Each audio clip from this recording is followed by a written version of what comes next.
Yes, hello folks. Just a quick YouTube update similar to what I put on my Twitter feed, which I did on Twitter live show earlier. You can follow me at Malachans. That's at Malachins. Sorry about that. And my podcast is at Beyond the Pitch. We have lots of different guests on every week. If you're new to the show, lots of people in football and in life, movies, whatever, actors, singers, all that nonsense. So if you get a chance, you can subscribe to my podcast, Beyond the Pitch, on all different podcast platforms. I think it's actually listed as BTP Media. So hope you enjoy that. I want to talk about some Manchester United news. Of course, lots of things happening in the transfer market, hopefully starting to heat up with United already having Donny van de Beek over the line, which maybe took longer than what we would have liked, but it's done nonetheless. Lots of other permutations.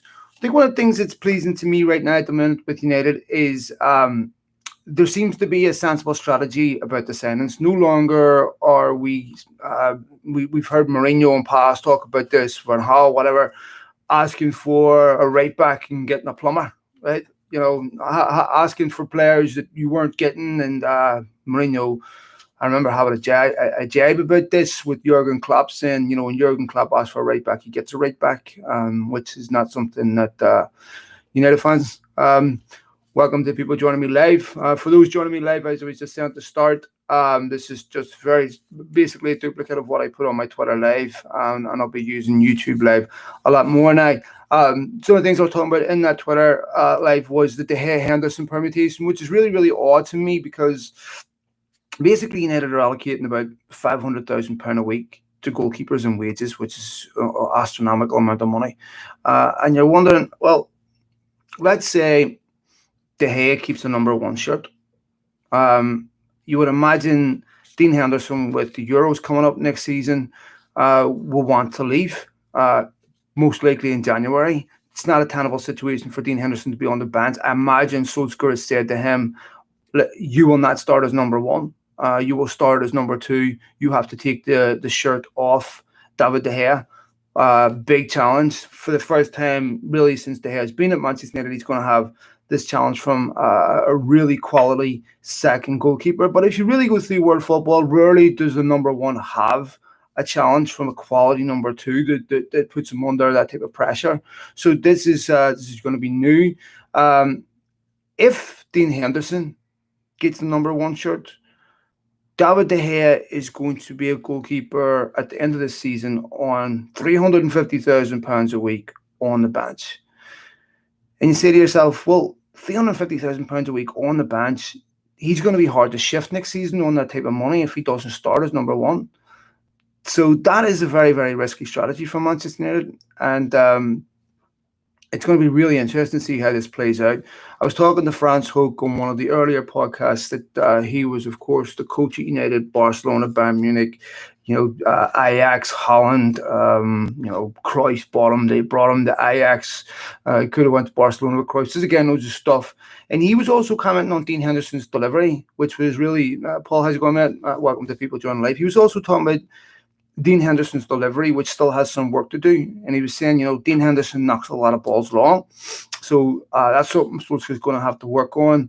And we'll be really, really interested to see what happens. You would imagine this will be the last season at the club for one of the two of them. Because if De Gea is relegated to number two, you would imagine he will leave at the end of the season.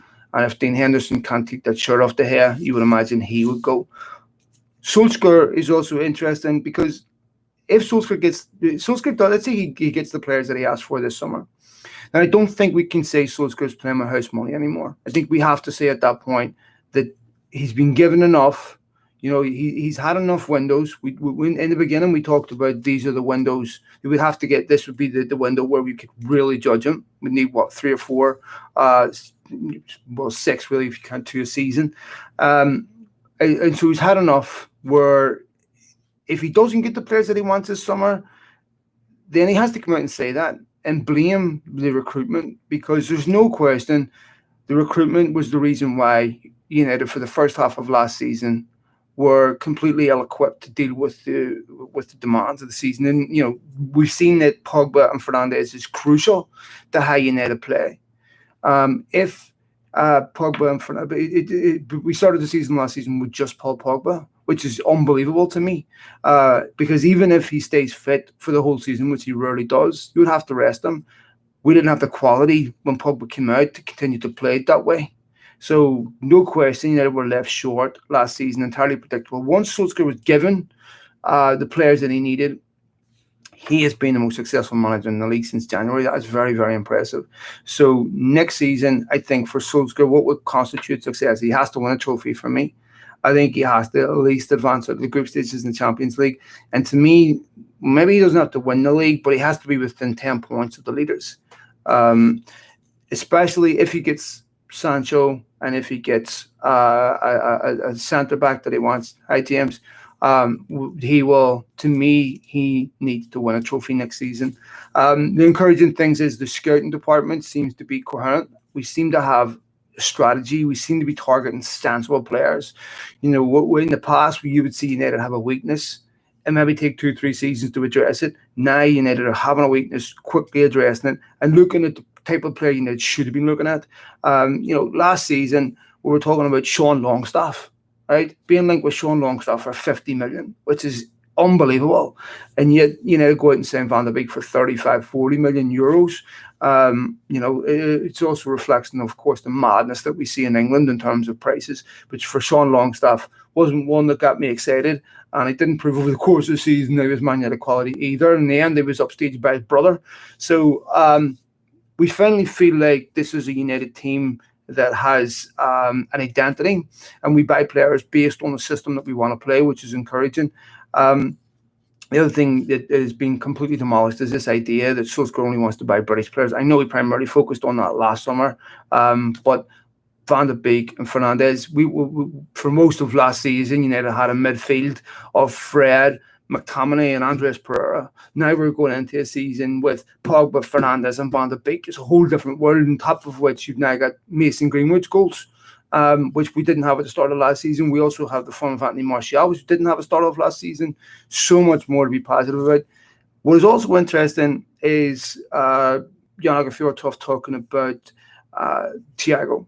And that is very, very interesting. And saying the only impediment to that move is the wages. Now, that's interesting to me. Obviously, the fee wouldn't be at where he's at. That would imply that Solskjaer genuinely really wants him. Now, United started the summer by letting people know that they wanted 3 players. So if they want more than 3 players, you would imagine that's no longer the case, because it's not going to be Thiago, Van de Beek and Jadon Sancho. They still need a centre-back. So really, really interesting. You imagine if Thiago is going to come in, someone's going to leave, possibly Fred. And when you look at one of the weaknesses that United had last season, it was that defensive midfield position, picking the ball up from defence and starting attacks. Matic get caught out a lot there. Even Pogba was caught out. We saw it in the Southampton game where he was caught out. A couple of times United got away with it by getting caught out there. So the distribution from the back was really, really slow.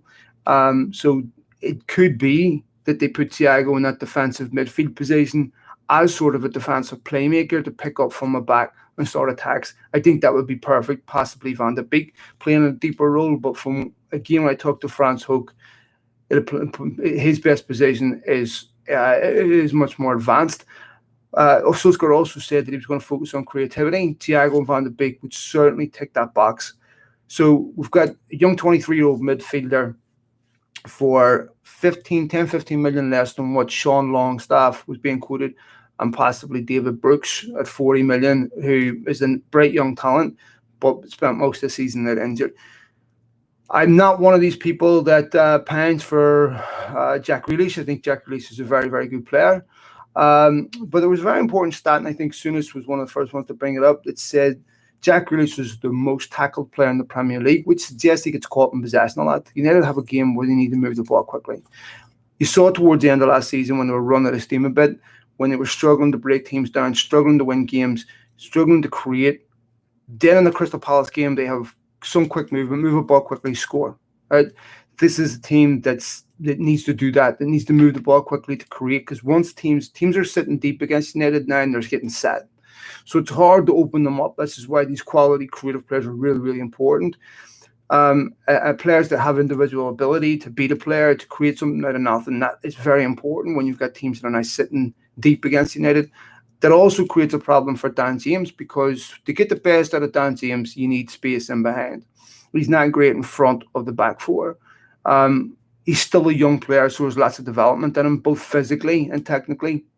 But the thing that Dan James is going to have to add to his game for me is he's going to have to add the ability to create something in front of a defender.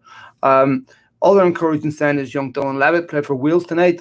He, of course, was in the shortlist for Sir Matt Busby Player of the Year in the under-23s last year. He was in good company there. It was Jimmy Garner and Mason Greenwood.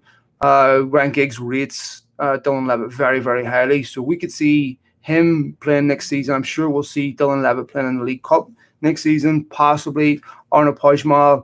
I know United under-23s lost heavily tonight to Doncaster, but it's not always a great barometer to use that friendlies. They drew 3 to Huddersfield a few days before that. It's not always a great barometer. First of all, the under-23s level, United aren't focusing on results mainly. I'm not saying they want to lose games. Of course they don't. But it's more about getting 1 or 2 or 3 individuals through out of that group into the first team. And there's some very, very promising youngsters in there. Steve, how's it going, mate? Obviously, Hannibal Mabry is a young midfielder who's very, very exciting. And we could possibly see him at some point in the League Cup next season. Jimmy Garner needs to go out on loan, to be fair. I think he's at that stage where I was talking to Michael Carrick on my podcast about a couple months ago, right at the end of the season. And he was saying that Jimmy was starting to train with the first team now. So Solskjaer has him in mind. Get a good championship loan, build him up physically, learn how to deal with the pressure of playing in games every week that matters in a league that's exceptional. The Championship's a great league. You learn, you see some of the Chelsea players that they've benefited from that. Maybe that's some things that United players have been at a bit of disadvantage over sometimes, where they didn't get the benefit of being loaned out to Championship clubs, where that is a really key aspect of their development.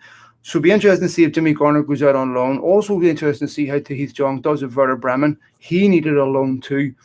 Remember, Scott McTominay rated him higher than Hannibal Mabry and said that he was more likely to make a first-team impact than Hannibal Mabry. So his fellow professionals rate him really highly. I have to say I've never been super impressed by Tahith Jong, but he's still very young and he has a lot of time left. The other interesting thing is Diogo Dalot. So Diogo Dalot is someone that looks like he's going to be on his way out of United, which really is odd to me, a bit disappointing. Every time I've seen Dalot, he's looked impressive. And when he hasn't looked impressive, he hasn't looked awful. Certainly these look like there's enough there to have confidence. I would say it's better going forward than Wan-Bissaka. And so it seems odd to me that Timothy Fosu-Mensah was getting games before Dalot. Most United fans like Dalot. And maybe he's another one you want to loan out. I know we spent a lot of time injured, but from what I'm hearing, Solskjaer is not a massive fan of his, which is just disappointing and odd. We do need a left back. As we said at the start of this, one of the things that I like is that United are looking at this Spanish kid, Reguilon, who is already a Spanish international. He's third in the pecking order at Real Madrid behind Marcelo and Ferland Mendy. So they would let him go. He's had a good season at Sevilla. He set up Sevilla's equaliser against United. So he's a good age, good price. And I think what it also indicates is the really high standards that Solskjaer has. So, he was, Ben, you're right, brilliant against us in semi-finals, but it's also interesting the really high standards that Solskjaer has now, and he's asking of these players that he's saying, this is not good enough. We've been saying this for Luke Shaw for how many years? 3, 4, 5 years at least, that we need to improve on our left-back options, and Solskjaer looks like he's already identifying that. Maybe it depends on some of the players that are being sold. Chris Smalling is going, as we know. Some people ask him, would you give Chris Smalling another chance? I wouldn't. We had Smalling at the club for 9 years. We've seen the best of Chris Smalling. We've seen the worst. The one thing about Chris Smalling that concerns me is you can't coach intelligence. And Chris Smalling would have concentration lapse in games where maybe he get booked early in a game. And you just knew there was another yellow card coming somewhere. That's the thing that concerned me about Chris Smalling. He's gone to Italy, and he's gotten the team of the year in Serie A. He's enjoying his football in Rome. And, he's a nice guy, and I'm really, really happy for him. And I think it makes sense. United need to sell. The other player they need to get out, of course, is Marcos Rojo. He has 1 year left on his contract. And no matter what happens, even if they can't sell him, United should just pay him off and get him out of the football club.